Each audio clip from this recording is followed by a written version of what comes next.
नमस्कार, cone today में आप सभी का स्वागत। मैं हूं अतुल शर्मा। कारोबार जगत की तमाम खबरों पर हमारी नजर रहेगी, लेकिन सबसे पहले आइए जल्दी से नजर डालते हैं आज की टॉप लाइंस पर।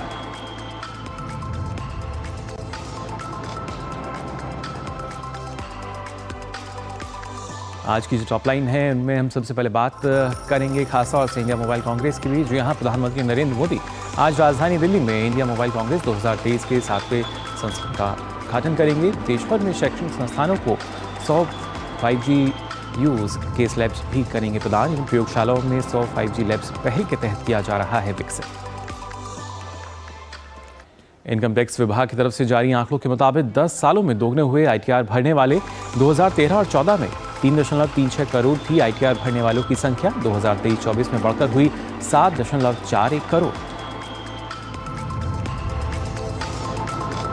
सरकार ने बासमती चावल का न्यूनतम निर्यात मूल्य $1200 प्रति टन से घटाकर 950 अमेरिकी डॉलर प्रति टन किया।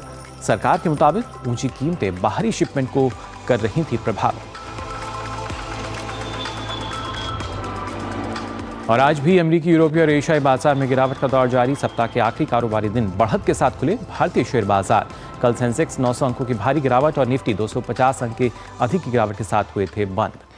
तो आज की टॉप लाइंस आपने जान ली हैं, किस तरीके से आज की हमारी प्रमुख 4 टॉप लाइंस। और आइए अब जल्दी से बात कर लेते हैं आज की मार्केट की भी। जी हाँ, सबसे पहले अगर बात की जाए गिफ्ट निफ्टी की, क्या ताज़ा स्थिति जो है वो आ रही है, यानी सेंसेक्स की ओपनिंग की बात की जाए, निफ्टी ओपनिंग की बात की जाए, वो क्या बनी हुई है। सबसे पहले इस पर हम नज़र डाल लेते हैं, जिससे जो आज का दिन है बढ़त के साथ नज़र आ रहा है। आप देख सकते हैं 94 अंकों की जो बढ़त है वो फिलहाल हम ज़रूर देख पा रहे हैं। गिफ्ट निफ्टी में बढ़त के साथ आज जो बाजार है वो खुलते हुए नजर आए और हरा निशान सीधे तौर पर आज हमें यहाँ नजर आ रहा है। ये बात हुई गिफ्ट निफ्टी की।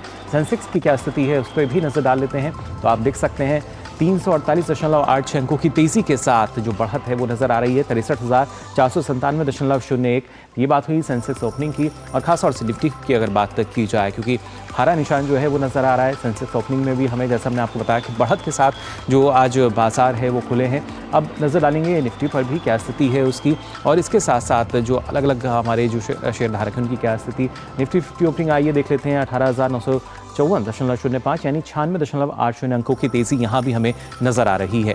और अब बात करते हैं आज के जो खासतौर से टॉप गेनर्स हैं, टॉप लॉसेस हैं, वो कौन कौन से रहे हैं। क्योंकि बढ़त के साथ फिलहाल जो बाजार है वो आज ज़रूर खुला है, लेकिन कौन से ऐसे जहां पर हमारे जो दर्शक हैं वो भी ये जानने के लिए उत्सुक होंगे कि आखिर कौन से हैं आज के टॉप 5 गेनर्स की अगर बात की जाए। क्योंकि जब बढ़त के साथ कारोबार होता है तो जाहिर तौर पर एक इच्छा होती है कि गेनर्स कौन है और लॉसेस फिलहाल कौन कौन बने हुए हैं। लेकिन उससे पहले टॉप गेनर्स की हम बात कर लेते हैं। हिंडाल्को, अडानी, ENT और टाटा स्टील, बजाज ऑटो और इन्फी। तो ये आप देख सकते हैं जो आज के टॉप गेनर्स हैं, किस तरीके से हरे निशान के साथ आज के ये हमारे टॉप 5 गेनर्स में यहाँ शामिल हुए हैं। इसके साथ साथ अब आगे बढ़ते हैं, बात करते हैं टॉप लॉसेस की भी। जो यहाँ जहाँ पे लाल निशान दिख रहा है आज, वो कौन कौन से हैं उन पर नज़र डालते हैं। टॉप लॉसेस में आप देख सकते हैं डॉक्टर रेड्डी और हिंदी Unilever, Titan, Britannia, Asian paint. तो आज यहाँ पे जो गिरावट है वो नज़र आ रही है और ये उसके बाद अब नज़र आ रहे हैं हमें टॉप लॉसर्स में। अब आगे बढ़ेंगे, बात करेंगे खास तौर से अलग अलग जो मार्केट हैं उनको लेकर। ग्लोबल मार्केट में US मार्केट की स्थिति आप देख सकते हैं, लगातार एक जो गिरावट है वो यहाँ नज़र आ रही है। डॉ जोन्स फ्यूचर्स में भी, S&P 500, नेस्डेक में भी लगातार लाल निशान जो है वो यहाँ बना हुआ है। उसका असर भी हमें देखने को मिल रहा है अमेरिकी अर्थव्यवस्था पर। इसके साथ साथ अगर बात की जाए खास तौर से यूरोपियन मार्केट की, वहाँ क्या स्थिति है, यहाँ भी आप देख सकते हैं जो गिरावट है वो नज़र आ रही है। FTSE CAC इंडेक्स में भी यहाँ एक गिरावट का दौर हमें नज़र आ रहा है। उसके बाद एशियन मार्केट की स्थिति क्या है, आइए जल्दी से उस पर भी नज़र डाल लेते हैं। क्या एशियन मार्केट का हाल है, आप देख सकते हैं यहाँ भी करीब एक गिरावट जो है वो हमें नज़र आ रही है। निकाय की बात की जाए, हैंग सेंग कॉस्पी, यहाँ भी एक जो गिरावट का दौर है फिलहाल बना हुआ है। तो ये तो बात हुई अलग अलग जो मार्केट्स हैं उनकी, क्या स्थिति इनकी बनी हुई है। हमने आपको बताया किस तरीके से जो मार्केट हैं वो आज नज़र आ रही हैं, और ये अपने आप में काफ़ी महत्वपूर्ण कि किस तरीके से सारी जो मार्केट की स्थिति आपको हम बता रहे हैं, कहाँ गिरावट हमें नज़र आ रही है। लाल निशान जो है वो जाहिर तौर पर नज़र आ रहा है, यानी अंतर्राष्ट्रीय बाजार की भी अगर बात की जाए तो वहाँ पे सीधे तौर पर हम देख पा रहे हैं कि जो आज लाल निशान है नज़र आया। और फिलहाल हम यहाँ रुक रहे हैं एक छोटे से ब्रेक के लिए, आप बने रहिए DD न्यूज़ पर। अब क्या देख रहे हो पापा? तुम कहते हो ना कि स्टॉक मार्केट में बहुत सोच समझकर इन्वेस्ट करना चाहिए, बस थोड़ा सा ज्ञान ले रहा हूं। किससे? हर एक स्टॉक्स एक्सपर्ट है, मस्त एजुकेशनल वीडियोस बनाता है और अच्छी इन्वेस्टमेंट की टिप्स भी देता है। पापा इन वीडियोस पे ना जाएं, अपना रिसर्च खुद करें या सेबी रजिस्टर्ड इन्वेस्टमेंट एडवाइजर से संपर्क करें। एजुकेशन के नाम पर कुछ इन्फ्लुएंसर्स अक्सर इन्वेस्टर को मिसगाइड करते हैं, नुकसान आपका होगा। सोच कर समझ कर इन्वेस्ट कर। साल बरस और सदी नहीं, एक युग गुजर जाएगा, उम्र न पूछो वंडर की, जब फर्क नजर आएगा। वंडर सीमेंट, फर्क नजर आएगा। ब्रेक के बाद आप सभी का एक बार फिर स्वागत इकोनॉमी टुडे में। अब बात करते हैं आज के फोकस की।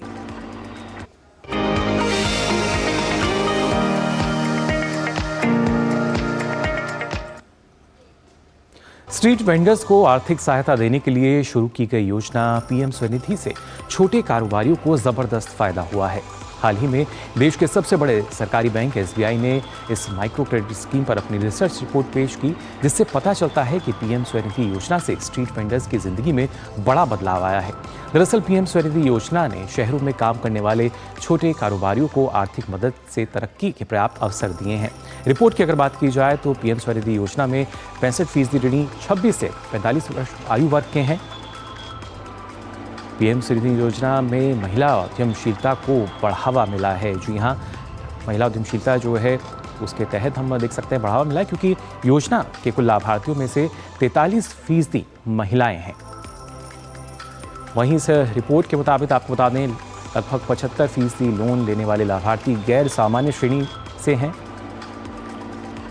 एसबीआई द्वारा रिसर्च रिपोर्ट दी गई है। पीएम स्वनिधि से डिजिटल लेन देन की स्वीकार्यता भी बढ़ी है। लोग जागरूक भी हो रहे हैं डिजिटल लेन देन को लेकर और उसको अपना भी रहे हैं। साथ ही सबसे प्रमुख, पीएम स्वनिधि से छोटे कारोबारियों को जबरदस्त फायदा मिला है। इस माइक्रो क्रेडिट स्कीम से स्ट्रीट वेंडर्स को आर्थिक सहायता मिल रही है।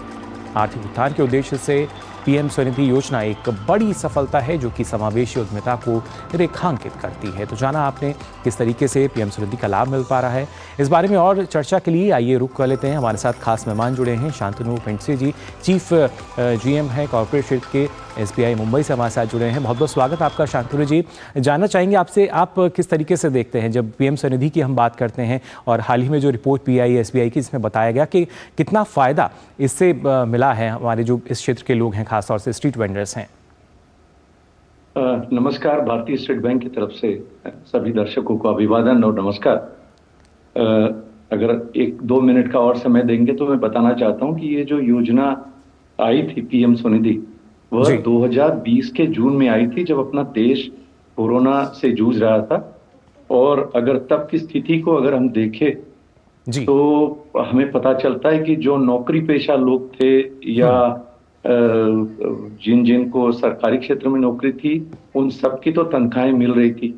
या कृषि में भी जो जुड़े थे, तो मैं देखता हूं कि भाई जो बहुत गांवों में लोग थे तो वो कृषि में काम कर ही रहे थे। लेकिन सबसे अगर नुकसान जिसको हुआ था वो था छोटे कारोबारी या स्ट्रीट वेंडर्स या पथ विक्रेता जिसको कहते हैं, कि कोरोना में जो बंद हुआ था, पूरा देश ठप हुआ था, तो इनका जीवन बड़ा मुश्किलों में आ गया था, क्योंकि के पास अपने जीवन यापन का कोई साधन नहीं था।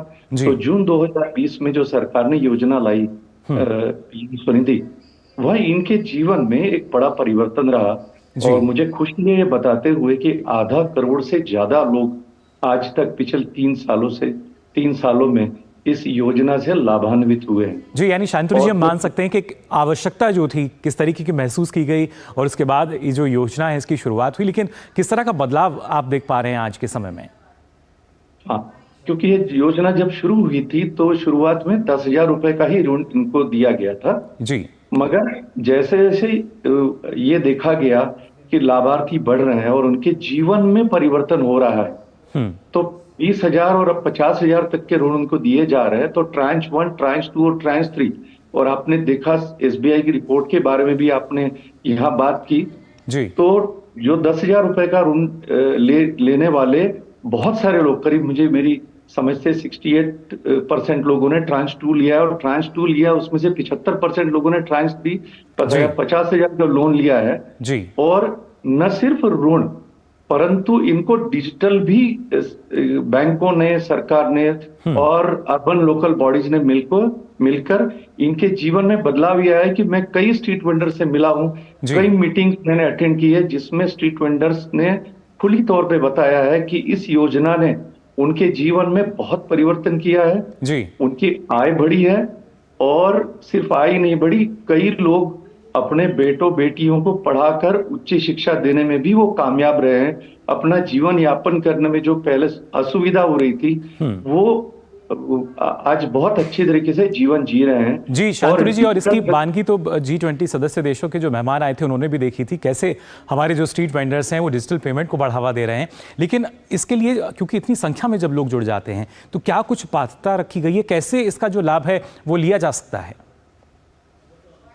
इसका लाभ जो है सारे स्ट्रीट वेंडर्स ले सकते हैं, और उसके लिए जो एक साइट है PM स्वनिधि की, जो महुआ की साइट है जी, उसमें अगर जाए तो उसमें सामान्य रूप से या तो आपके पास लेटर ऑफ रिकमेंडेशन या वेंडिंग लाइसेंस इतना ही होने की जरूरत है। आप उस पे साइट पे अप्लाई कर दीजिए। जैसे ही आप अप्लाई करेंगे वो साइट सिर्फ बेसिक कुछ KYC और एक दो KYC डॉक्यूमेंट और लेटर ऑफ वेंडिंग मांगती है, और फिर सीधे वो बैंक के तरफ आ जाती है, और बैंक जो है सारे ही शुरुआत से लेकर आज तक सैंक्शन जो है तुरंत हो जाता है जी। क्योंकि वो सारा डिजिटल सैंक्शन है। और सैंक्शन के बाद न्यूनतम डॉक्यूमेंट्स में शायद 1 या 2 ही कागजों में वो ऋण वितरित भी हो जाता है जी, ब्रांच 1 में भी, 2 में भी और 3 में भी।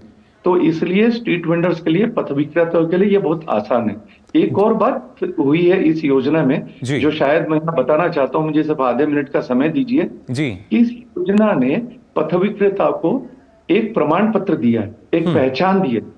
तो एक पहचान के द्वारा इस पथ विक्रेता को एक आत्मसम्मान भी मिला, न सिर्फ ऋण मिला, ताकि एक सर्टिफिकेट उसके स्टॉल पे या उसके जगह पे रहता है जिससे उसकी एक पहचान बनी है, और जो बिजनेस करना है, कारोबार करना है, उसमें उसको मदद होती है, क्योंकि ये प्रमाण पत्र सरकार द्वारा दिया गया कि ये हमारा पथ विक्रेता है।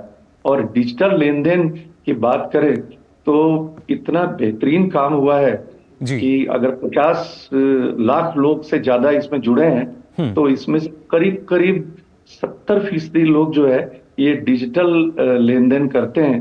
आपने देखा होगा कि आप सब्जी भाजी भी खरीदने जाते हो तो आप 100, 200, 50 रुपया भी आप UPI के माध्यम से दे सकते हो। और एक बहुत बड़ा परिवर्तन जो आया है कि आपने सुना होगा कि चाहे SBI का योनो ऐप है या फिर और कई ऐप है जो ये कहते हैं कि आपने जैसे ही पैसा मिला उस पथ विक्रेता को तो वो आवाज आती है कि 100 रुपया मिल गया, रिसीव्ड पेमेंट ऑफ 200 रुपीज और रिसीव्ड पेमेंट ऑफ 75 रुपीज। तो एक बहुत बड़ा परिवर्तन आया है उनके जीवन में, जो पथ विक्रेता थे उनके जीवन में।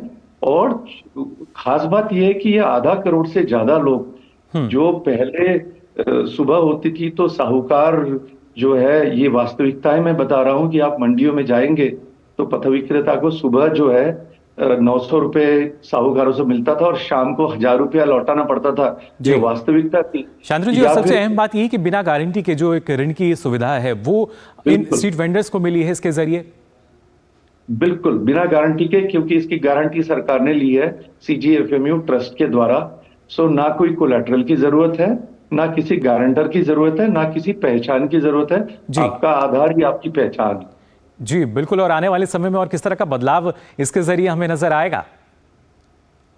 देखिए, अभी तो सारे पथ विक्रेता 10,000, 20,000 और 50,000 ऋण लेकर अपने जीवन या जीवन स्तर को और कारोबार के स्तर को बढ़ा चुके हैं। जी, यही लोग आगे जाके सरकार की जो अन्य योजनाएं हैं जैसे कि मुद्रा है जो 10 लाख तक के लोन है, इसमें मतलब इसको एक जो माइक्रो फाइनेंस में 25-28% पे लोग कर्जा लेते थे या साहूकार से लेते थे, वह पूरी इकोसिस्टम अब मात्र 5% ब्याज दर पे कन्वर्ट हो गई है। 1/2 करोड़ एक बहुत बड़ा इकोसिस्टम में बदलाव है, और हर महीने जो है इसमें लाखों लोग जुड़ रहे हैं। और ये जो इकोसिस्टम है पूरी, आज भले ही 50,000 तक ही ऋण मिलते हो, लेकिन आगे जाके यही उद्यमी बनने वाले हैं। चाहे मुद्रा लोन हो, चाहे स्टैंड अप इंडिया लोन हो, चाहे स्टार्टअप की योजनाएं हैं, पूरा आकाश खुला है उनके लिए आगे जी। बढ़ने के लिए। बिल्कुल, और कहीं ना कहीं जो अभी तक छोटे मझोले कारोबारी की जिनमें गिनती होती थी, जैसा आपने कहा कि पूरा आकाश उनके लिए खुला है, तो कोशिश यही है कि सबका साथ सबका विकास हो सके इस योजना के जरिए भी। बिल्कुल, एकदम सही है। और स्टेट बैंक हमेशा इस योजना के साथ जुड़ा है और मुझे खुशी है कि इस रिपोर्ट की जो बात कर रहे हैं, पूरे देश में जितने जी। पत्रकारिताओं का ऋण मिला उसका 31% स्टेट बैंक की तरफ से आता है। चलिए, बिल्कुल। और इसका फिलहाल हिस्सा होने में मुझे शांतनु जी, बहुत खुशी। बहुत बहुत शुक्रिया आपका हमारे साथ जुड़ने के लिए। इतनी महत्वपूर्ण जानकारी आपने हमारे साथ साझा की पीएम स्वनिधि योजना के बारे में, बहुत बहुत आभार आपका। तो जाना आपने भी किस तरीके से जो योजना है लगातार काम कर रही है और बड़ा बदलाव इसके जरिए हम देख पा रहे हैं स्ट्रीट वेंडर्स की लाइफ में भी। फिलहाल हम यहाँ रुक रहे हैं एक और छोटे से ब्रेक के लिए, आप बने रहिए डीडी न्यूज़ पर। अब क्या देख रहे हो पापा? तुम कहते हो ना कि स्टॉक मार्केट में बहुत सोच समझकर इन्वेस्ट करना चाहिए, बस थोड़ा सा ज्ञान ले रहा हूं। किससे? हर एक स्टॉक्स एक्सपर्ट है, मस्त एजुकेशनल वीडियोस बनाता है और अच्छी इन्वेस्टमेंट की टिप्स भी देता है। पापा इन वीडियोस पे ना जाएं, अपना रिसर्च खुद करें या सेबी रजिस्टर्ड इन्वेस्टमेंट एडवाइजर से संपर्क करें। एजुकेशन के नाम पर कुछ इन्फ्लुएंसर्स अक्सर इन्वेस्टर को मिसगाइड करते हैं, नुकसान आपका होगा। सोच कर समझ कर इन्वेस्ट कर। साल बरस और सदी नहीं, एक युग गुजर जाएगा। उम्र न पूछो वंडर की, जब फर्क नजर आएगा। वंडर सीमेंट, फर्क नजर आएगा। हो बिजनेस बढ़ाना, गुड़िया को पढ़ाना या मिसेस के साथ वेकेशन, लो मुथूट फाइनेंस गोल्ड लोन। भरोसा इंडिया का, भरोसा इंडिया का। मुथूट फाइनेंस, भारत का नंबर 1 सबसे भरोसेमंद financial services brand. Gold loan के लिए अभी कॉल करें 1-800-313-1212। ब्रेक के बाद आप सभी का एक बार फिर स्वागत डीडी न्यूज़ के इकोनॉमी टुडे में। आगे बढ़ते हैं। इंडियन मोबाइल कांग्रेस के 7वें संस्करण की शुरुआत आज होने जा रही है। दिल्ली के प्रगति मैदान के मंडपम में आयोजित की जा रही इंडियन मोबाइल कांग्रेस 2023 का उद्घाटन प्रधानमंत्री नरेंद्र मोदी अब से कुछ देर बाद करेंगे। साथ ही पीएम मोदी देश भर में 100 शिक्षण संस्थानों को 100 5G यूज केस लैब्स भी सौंपेंगे। एशिया के सबसे बड़े दूरसंचार, मीडिया और प्रौद्योगिकी मंच इंडियन मोबाइल कांग्रेस का शुक्रवार को प्रधानमंत्री नरेंद्र मोदी उद्घाटन करेंगे। 27 से 29 अक्टूबर तक दिल्ली में आयोजित किए जा रहे इस कार्यक्रम में दूरसंचार और प्रौद्योगिकी में भारत की अविश्वसनीय प्रगति को सारी दुनिया देखेगी। ग्लोबल डिजिटल इनोवेशन थीम के साथ IMC 2023 का लक्ष्य उन्नत टेक्नोलॉजी के डेवलपर, निर्माता और निर्यातक के रूप में भारत की स्थिति को और मजबूत करना है। 3 दिवसीय कांग्रेस में 5G, 6G, artificial intelligence, semiconductor industry, green technology और साइबर सिक्योरिटी जैसे मुद्दों पर चर्चा होगी। इसके अलावा पीएम मोदी देश भर के 100 शैक्षणिक संस्थानों के लिए 100 5G यूज केस लैब्स की भी शुरुआत करेंगे। इन लैब्स को 100 5G लैब्स इनिशिएटिव के तहत विकसित किया गया है। इस पहल का उद्देश्य भारत और दुनिया की तकनीकी जरूरतों को पूरा करने में 5G से जुड़ी तकनीकों का विकास करना है। इस साल मोबाइल कांग्रेस में एक नए स्टार्टअप कार्यक्रम एस्पायर की भी शुरुआत होगी। इसका उद्देश्य स्टार्टअप्स, निवेशकों और उद्योग के बीच बेहतर तालमेल और संवाद कायम करना है। IMC 2023 में 22 देशों से 1 लाख प्रतिभागियों के शामिल होने की उम्मीद है। भारत ने बहुत कम समय में 5G तकनीक में अभूतपूर्व लक्ष्य हासिल किए हैं। अक्टूबर 2022 में 5G स्पेक्ट्रम शुरू होने के 8 महीने के भीतर ही 700 जिलों में 2 लाख से ज्यादा क्षेत्रों में 5G कवरेज शुरू कर दी गई। भारत में 5G लागू करने की रफ्तार दुनिया में अब तक सबसे तेज रही है। 5G बेस्ड ट्रांसीवर स्टेशन स्थापित करने के मामले में भी रिकॉर्ड तेजी देखी गई है और हर दिन 1000 BTS स्थापित किए जा रहे हैं। वहीं औसत डाउनलोड स्पीड के मामले में एशिया पैसिफिक क्षेत्र में भारत का चौथा स्थान है।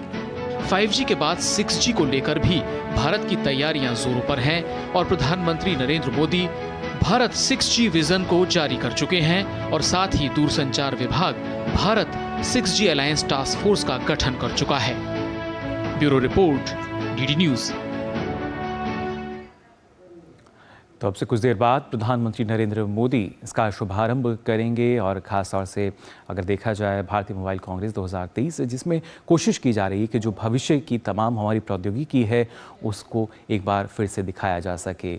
एशिया में अगर देखा जाए तो सबसे बड़ी तरह की फोरम है जिसमें आज जो है इस बात को दिखाया भी जाएगा कि तमाम हमारी तकनीक है, प्रौद्योगिकी है, उसको वो हमें यहाँ देखने को मिलेगी। और इस पर और ज़्यादा बातचीत करने के लिए हमारे साथ टेलीकॉम एक्सपर्ट हैं अरविंद बाली जी, वो जुड़ चुके हैं। साथ ही सुमेंदु शर्मा जी हैं, संस्थापक, वो जुड़ेंगे वाईफाई डब्बा इंडिया प्राइवेट लिमिटेड से हैं। फिलहाल अरविंद जी बहुत बहुत स्वागत आपका। जानना चाहेंगे आपसे किस तरीके से हम इसको देख सकते हैं, क्योंकि जो एक नया भारत है उसका जो भविष्य हमें दिख रहा है तकनीकी रूप से विकसित, क्या उसकी झलक हमें इसमें देखने को मिलेगी? बिल्कुल, आई थिंक आज जब मैं इस एग्जीबिशन में आया हूँ तो देख के ऐसा लग रहा है कि वाकई में एक बहुत इंटरनेशनल लेवल की एक एग्जीबिशन बनाई है हमने जी। पहले हम सब लोग मोबाइल वर्ल्ड कांग्रेस बार्सिलोना में पार्टिसिपेट करने जाते थे जी। लेकिन आज यहाँ पे देख के बहुत खुशी हुई कि प्रगति मैदान का ये नया वेन्यू है, ये बहुत ही अच्छा है। इसके अलावा बड़ी बड़ी सारी कंपनियां, इंटरनेशनल कंपनीज यहाँ पर आई है, उन्होंने बहुत अच्छा डिस्प्ले किया है। तो इस सारी जो चीज का जो सबसे बड़ा है, जो प्राइम मिनिस्टर मोदी का जो विजन है, भारत 6G विजन डॉक्यूमेंट जो है, उसके हिसाब से कि जब 6G वर्ल्ड में आएगा तो इंडिया अपनी टेक्नोलॉजी वर्ल्ड को सप्लाई करेगा। 5G में हम ऑलरेडी अपनी टेक्नोलॉजी को अपने यूज के लिए यूज कर रहे हैं और थोड़ी थोड़ी जो इक्विपमेंट्स है वो इंडिया से अब एक्सपोर्ट होने शुरू हो गए हैं। 58 कंट्रीज में हमारा ऑलरेडी एक्सपोर्ट जाना शुरू हो गया है। लेकिन 6G के आते हुए बहुत, और ये जो चेंज आई है इसका जो सबसे बड़ा रीजन वो ये है कि जो टेक्नोलॉजी, टेलीकॉम टेक्नोलॉजी, दो चीजों पे अब बहुत ज्यादा निर्भर हो गई है। एक तो इलेक्ट्रॉनिक्स के ऊपर और दूसरा सॉफ्टवेयर के ऊपर, और सॉफ्टवेयर की डिपेंडेंसी बढ़ती जा रही है। और जैसा कि आप जानते हैं कि इंडिया आईटी में पूरे वर्ल्ड में मतलब नंबर 1 है when it comes to IT. तो यही सोच जो है वो हमको टेलीकॉम में भी नंबर 1 पोजीशन पे लेके जाएगी और हम पूरे वर्ल्ड को टेक्नोलॉजी सप्लाई करेंगे। और हमारे पास इतनी बड़ी यूथ पॉपुलेशन है जिसको कि हम आज की डेट में स्किल कर रहे हैं, ट्रेन कर रहे हैं। ये सारी जो यूथ पॉपुलेशन है ना सिर्फ अपने देश की डेवलपमेंट में काम करेंगे बल्कि वर्ल्ड ओवर मतलब अपनी टेक्नोलॉजी सप्लाई करेंगे, अपनी सर्विसेज प्रोवाइड करेंगे। जी बिल्कुल। सुमेंदु जी, आपसे भी जानकारी लेना चाहेंगे, क्योंकि जब 5G की शुरुआत हुई थी तो बहुत ही कम समय में हमने देखा किस तरीके से लगातार इसका विकास किया गया, और जब हम 6G की बात कर रहे हैं जिसके लिए जो प्रक्रिया है वो भी चालू है, किस तरीके से, जैसा कि अभी यहाँ अरविंद जी ने भी जिक्र किया कि अब हम जो तमाम बाहरी देश हैं उनको नई तकनीक जो है वो दिखा रहे हैं और ये तकनीक उन तक पहुँचेगी। ये नए भारत की नई तकनीक है। जी हाँ, बिल्कुल। नमस्कार आपको और आपके सभी ऑडियंस को। आपने बिल्कुल सही कहा है, हम बिल्कुल सही दिशा में आगे बढ़ रहे हैं।